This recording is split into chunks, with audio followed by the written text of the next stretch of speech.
heads bowed and not a murmur to be heard.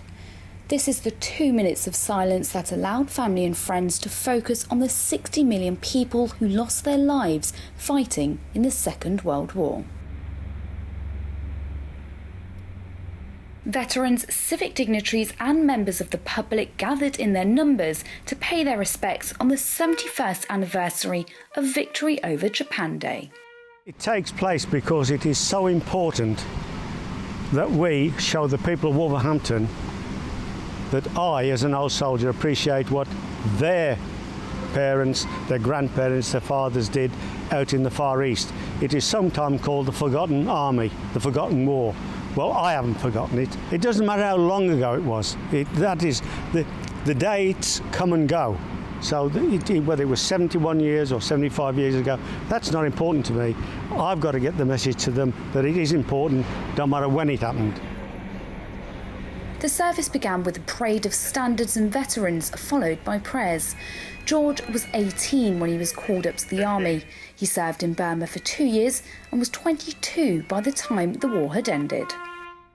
Well, funny enough, being of a young age, I wasn't actually what you call really scared of it, but as we progressed into the war itself, you counted each day as you came to it.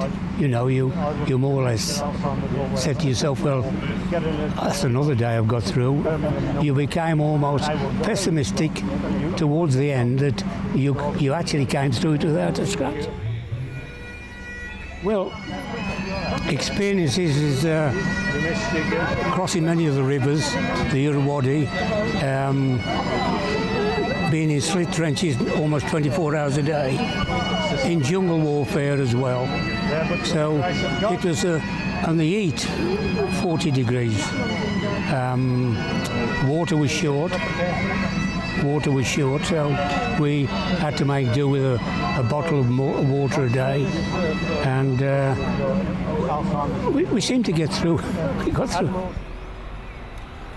With over 7 decades passed since the end of the Second World War, the number of veterans like George who are still with us today diminishes. But it's services like this that can retain their memories and ensure they live on for many more years to come.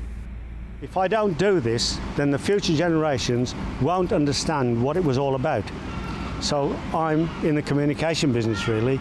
I'm trying to teach younger people to understand that they perhaps wouldn't be standing here today if their forebearers in the Far East hadn't done, suffered and did what they did.